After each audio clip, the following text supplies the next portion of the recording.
Hi everyone, welcome to Inquest IAS. Very good evening to all of you guys. मैं अंकिता जिंदल और आज की हम लोग क्लास में बात कर रहे हैं कुछ एमसीक्यूज़ के बारे में जो कि आपके करंट अफेयर सेक्शन के एमसीक्यूज़ हैं and that is much relevant for the UPSC, CSC, PCS और बाकी कॉम्पिटिटिव एग्जाम्स के लिए काफ़ी ज़रूरी है। ठीक है, तो ऑलरेडी क्लास आ चुकी है, आप उन्हें ज़रूर देखना है और बाकी की क्लासेस हम बिफोर द एग्ज़ाम जो है वो कवर कर लेंगे।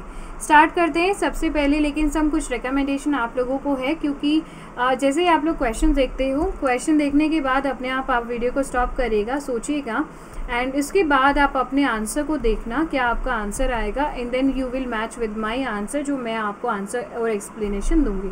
ठीक है, तो इस तरीके से आप लोगों ने वीडियो को कुछ करना है और कमेंट सेक्शन में बताना है कि आपके कितने जो क्वेश्चन आंसर्स हैं वो ठीक होते हैं, कितने को आपको पता था। स्टार्ट करते हैं। सबसे पहली इन्फॉर्मेशन, सबसे पहला क्वेश्चन आप लोगों के सामने कि डीपीएसपी के द्वारा दिया गया क्वेश्चन कौन सा सही है। विच of the following statement is correct about the DPSP?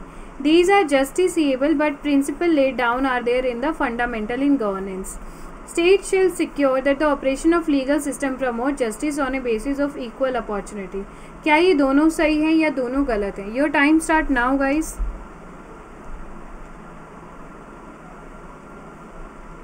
Okay, so देखते हैं क्या इसका आंसर होगा। तो इसका आंसर विल बी बी, क्योंकि पहला जो स्टेटमेंट कहता है दीज आर जस्टिसेबल। जस्टिसेबल का मतलब है अगर आपकी डीपीएसपी का वायलेशन होता है तो आप किसी भी कोर्ट में जा सकते हो, बट ऐसा बिल्कुल भी नहीं है क्योंकि ये वाली चीज़ फंडामेंटल राइट के लिए पॉसिबल है, not for the DPSP because these are non-justiciable. You cannot go to the court even after the violation of the DPSP. Fine, so ये non-justiciable रहेंगे and nevertheless fundamental नहीं होते, यानी कि स्टेट के लिए बिल्कुल ज़रूरी नहीं होते लगाने, मस्ट वाली बात नहीं होती। वैसे अगर वो करे तो अच्छा, best welfare of the state के लिए यूज़ कर सकते हैं। Which of the following statement is true about the location of the Turkey? Turkey के लिए कौन सी बेस्ट एवर लोकेशन आपके सही बताती है? It is located between the Black Sea and the Mediterranean Sea. Georgia, Armenia and Syria makes boundary with it. Cyprus is a small island that is located in a Black Sea. What is the incorrect answer? तो आप लोग incorrect बताइएगा। Your time start now.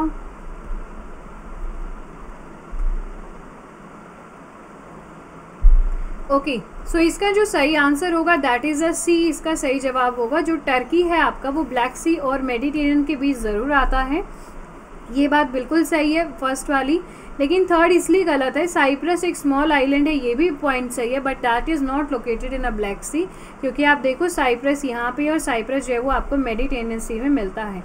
ठीक है, black सी और Mediterranean के बीच में जो एक कंट्री है जो कि यूरोप और ब्राज़ील वाली ब्रिटेन वाली साइड को जो कनेक्ट कर रहा है, तो वो एक बीच में टर्की आता है।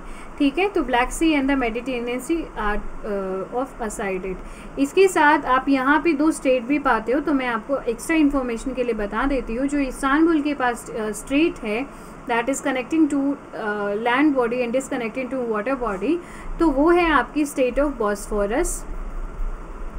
एंड जो साउथ में आप देख रहे हो, ये वाली जो आप देख रहे हो दैट इज़ ऑफ डार्डेनल्स। ठीक है, so kindly remember this, and the sea between these two states like is as you can see in the image, so that is a sea of Marmara. Okay, क्योंकि इन दोनों के बीच में आके मर गया है वो बेचारा, है ना, तो that is a sea of Marmara. इसके बाद नेक्स्ट क्वेश्चन है आपके सामने है कि which is not correct about the policies of the DPSP. चलो पढ़ते हैं ऑप्शंस को। If state does not apply DPSP, then a case may be filed against it in the court. Gandhism is also an element of DPSP. Principles have been taken from the Constitution of Ireland. These principles are not binding on the state. Your time start now.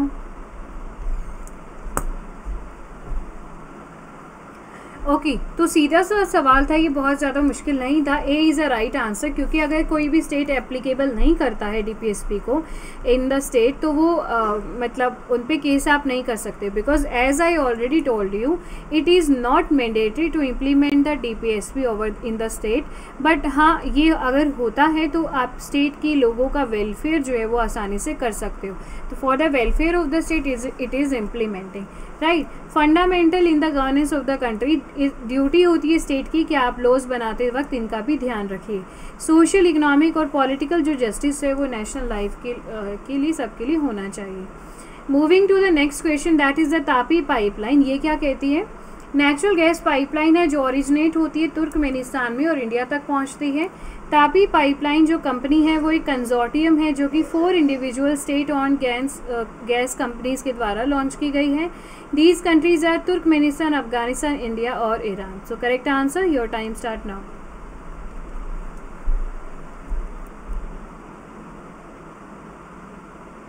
Okay, so बहुत easy है क्योंकि तापी से आप लोग जब connect करते हो guys तो यहाँ से कनेक्ट कर सकते हो, टी से तुर्कमेनिस्तान, ए से अफगानिस्तान, फिर आप पाकिस्तान की तरफ आते हो एंड देन आप इंडिया की तरफ आते हो। But the statement says about the Iran, तो यहाँ से आप एलिमिनेट कर सकते हो। 3 अगर गलत है तो ये वाला गलत होगा और 1 ट्रू है तो 2 पे आप लोगों का भी देखना है। बाकी सेकंड वाला भी ठीक है, तो C will be your right answer. TAPI pipeline एक पीस पाइपलाइन है जिसकी length approximately 1814 kilometre natural gas pipeline है that is started from the Turkmenistan and it reach till India. इसका उद्देश्य क्या है? जो तुर्कमेनिस्तान के जो गैस रिजर्व है उनको मोनेटाइज करना। मोनेटाइज का मतलब होता है उनको बेचकर पैसे कमाना, सप्लाई करना आसपास की कंट्रियों को तापी पाइपलाइन के नाम से। और मैं आपको बता दूं तुर्कमेनगाज जो गैस कंपनी है वो तुर्कमेनिस्तान में है, अफगान गैस एक गैस कंपनी अफगानिस्तान में, इंटरस्टेट गैस सर्विस पाकिस्तान में, और गैस अथॉरिटी ऑफ इंडिया और इंडियन ऑयल है जी ये अपनी भारतीय है। तो अगर आप मैप में देखते हो तो यहाँ से स्टार्ट करके ये इंडिया में फैजलिका तक पहुँचता है। अब पता है यूपीएससी में क्वेश्चन ऐसे भी पूछ लिया जाएगा इनकी स्टेट वाइज, जैसे तुर्कमेनिस्तान में जहाँ से गैस स्टार्ट हो रही है वो है गेलकेनिश गैस फील्ड, अफगानिस्तान में हेरात से कनेक्ट करती है, और जो इसकी साइड जो टर्मिनल्स हैं वो जैसे कांडहन है या निमरूज है, ये मत याद करिएगा, हेरात ज़रूर याद करना। और पाकिस्तान में क्वेटा है, मुल्तान है, डेरा गजी खान है, और इंडिया में बॉर्डर पे एक आता है जिसका नाम है फजील का। ठीक है, तो ये 4-5 नेम आप लोगों को याद करने होंगे। Moving to the next question, Pradhan Mantri Awas योजना ग्रामीण बोला है मैंने, तो कौन सी स्टेटमेंट ट्रू है? इसका उद्देश्य है housing for all by the 22 ministry of rural and development ने इसे लॉन्च किया है। It provide pucca house with the basic amenities to all rural families and your time start now.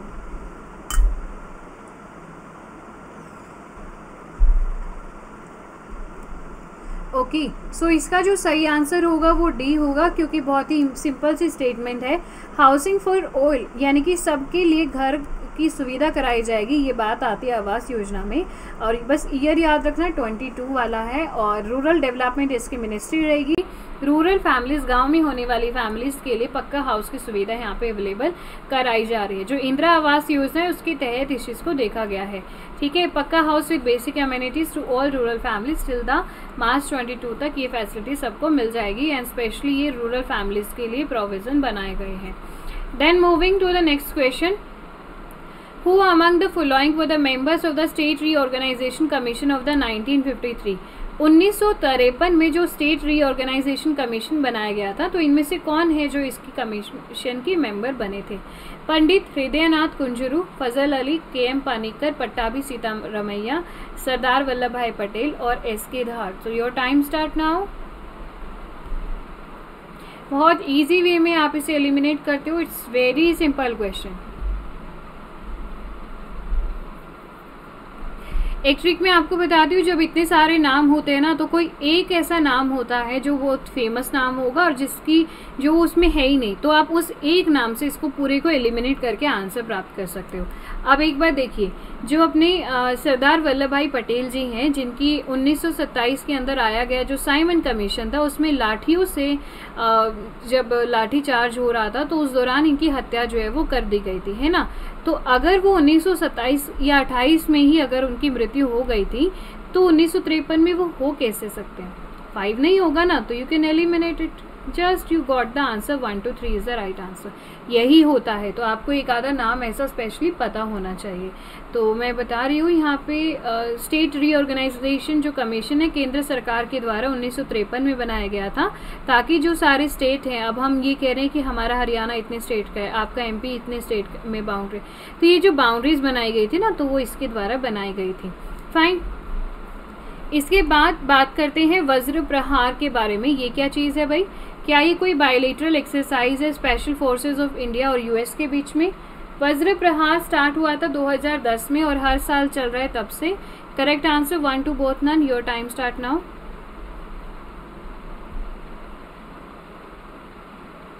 Okay so इसका जो सही जवाब होगा वो ए होगा, क्योंकि इंडिया और यूएस के बीच में आता है ये, तब से नहीं चलता आ रहा है, बीच बीच में इस डिस्कनेक्शन हुआ है ये। एंड वज्र प्रहार, वज्र से प्रहार एक तरीके से बायलेटरल एक्सरसाइज है, स्पेशल फोर्सेस के बीच में, मिलिट्री है ये।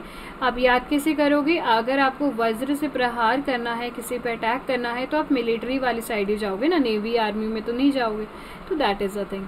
ठीक है, तो 2010 में इंडिया यूएस में स्टार्ट हुआ था, 2015 और 12 के अंदर ये चीज़ नहीं हुई थी, तो दैट्स वाई इसको ख़त्म कर सकते हैं हम लोग। देन आते हैं तापी पाइप गैस लाइन के द्वारा, जो अभी क्वेश्चन मैंने आपको पहले बताया कि ऐसे क्वेश्चन आ सकता है, तो इट इज़ द टाइप, ऐसा क्वेश्चन पूछा जाएगा। देखो अभी, it start at the Galkynysh gas field in Turkmenistan, it passes through Herat, Kandahar, Quetta और Multan. Asian Development Bank participated in the development of the gas pipeline. So which is the correct answer? Time start now.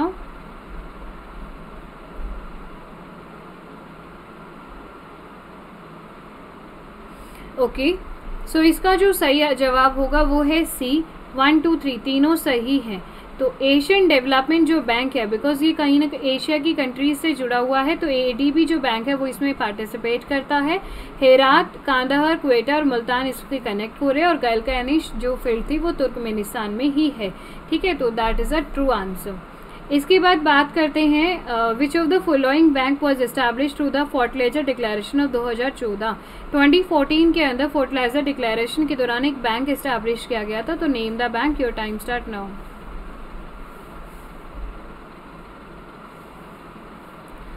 Okay so इसका जो सही answer होगा that was B, जो national new development bank है, that was started by the BRICS nation. 2014 के अंदर 6 BRICS summit हुई थी, जिसका नाम है Brazil, Russia, India, China, south Africa. And इस समिट के दौरान ये बनाया गया था एट फोर्टलाइजा में। ब्राज़ील थ्रू द फोर्टलाइजा डिक्लेरेशन ने अनाउंस किया था। फोर्टलाइजा जो डिक्लेरेशन है, लीडर स्ट्रेस कर रहे थे कि जो ये जो एनडीबी बैंक है वो हमारे कोऑपरेशन को और ज़्यादा स्ट्रेंथन करेगा ब्रिक्स नेशन के अंदर, 5 कंट्रीज़ में, और जो मल्टीनेशनल ये रीजनल फाइनेंशियल इंस्टीट्यूशंस हैं उसको भी ग्लोबल डेवलपमेंट में लेकर जाने की हेल्प करेगा। मल्टीलेटरल डेवलपमेंट बैंक है जिसका हेडक्वार्टर शंघाई में है, और ग्रेटर फाइनेंशियल डेवलपमेंट के बाद 5 आने वाली कंट्रीज़ के अंदर बात यहाँ पे की जाएगी। देन न्यू क्वेश्चन अपने सामने आता है, Which of the following are the harmful environmental effect of the oxide of nitrogen? NO2 के कौन से harmful effect है इनमें से? It damages the leaves of the plants and retard the rate of photosynthesis. It is toxic to living tissues also. It is harmful to various textile fiber and the metals. Very important question of the day. Time start now.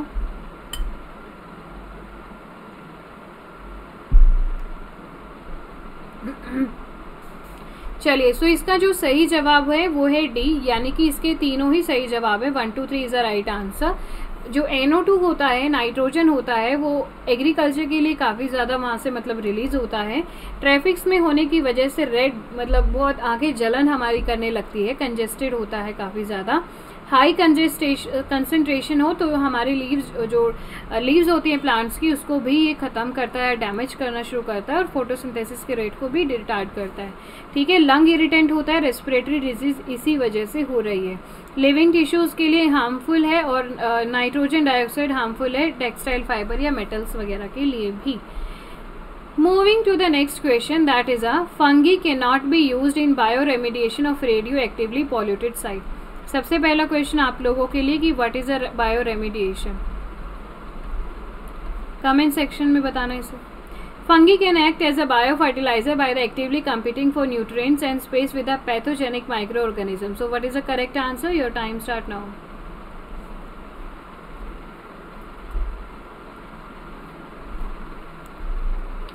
Okay so इसका जो जवाब है that is a B. Fungi एक useful होती है, मतलब बेकार नहीं होती, वो यूज़फुल होती है अगर वो अच्छे से न्यूट्रिएंट्स का इस्तेमाल करे तो। And space with a pathogenic micro organism जैसे बैक्टीरिया और फंगी। अब जो डिजीज्ड होती हैं, मतलब जो डीके मैटर्स होता है उसको अच्छे से ऑर्गेनिक मैटर होता है, उसको डीके करने के लिए जो काम करता है that is a bacteria and the fungi, है ना। तो दीज आर इम्पॉर्टेंट, और ये मैन्योर में उस चीज़ को कन्वर्ट कर देती हैं। सर्टेन जो फंगी हैं वो एलिमिनेट की जा सकते हैं या सप्रेस करती हैं ग्रोथ ऑफ हार्मफुल प्लांट की, जैसे इंसेक्ट माइट्स, वीड्स, नेमेटोड्स वगैरह. Fungi shown to biomineralize uranium oxide, suggesting they have application in the bioremediation of radioactively polluted site. Next question है, in Indian parliamentary model of government is the central control the state and union territories, judiciary control the executive, executive is responsible to the legislature, legislature control the judiciary.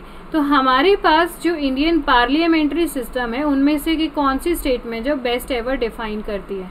Your time start now.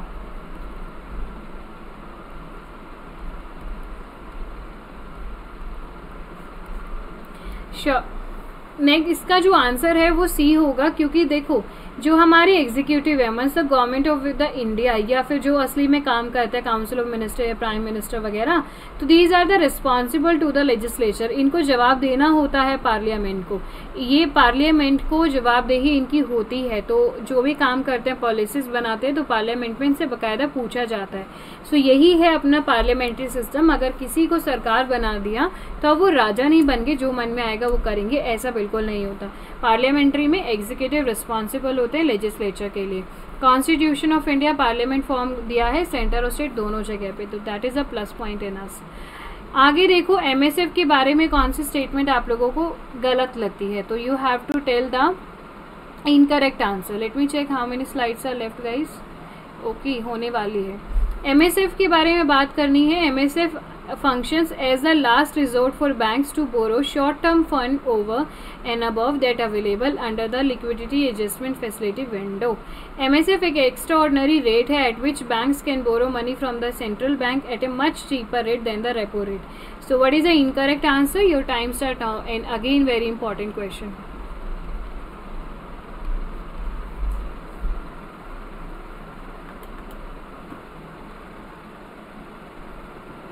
Okay, तो इसका जो सही जवाब है that is a B. Second वाला ये गलत होता है.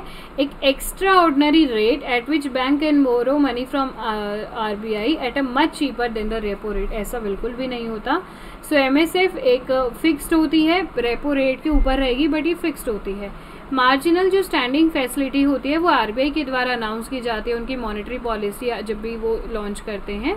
और ये एक पेनल रेट होती है जहाँ पे बैंक्स बोरो कर सकते हैं मनी आरबीआई से, जो भी रेट चल रहा होगा उसके ऊपर ओवर एंड अबव मतलब वो से इशू कर सकते हैं. ठीक है, through the LAF window, liquidity adjustment facility के थ्रू वो से इशू कर सकते हैं.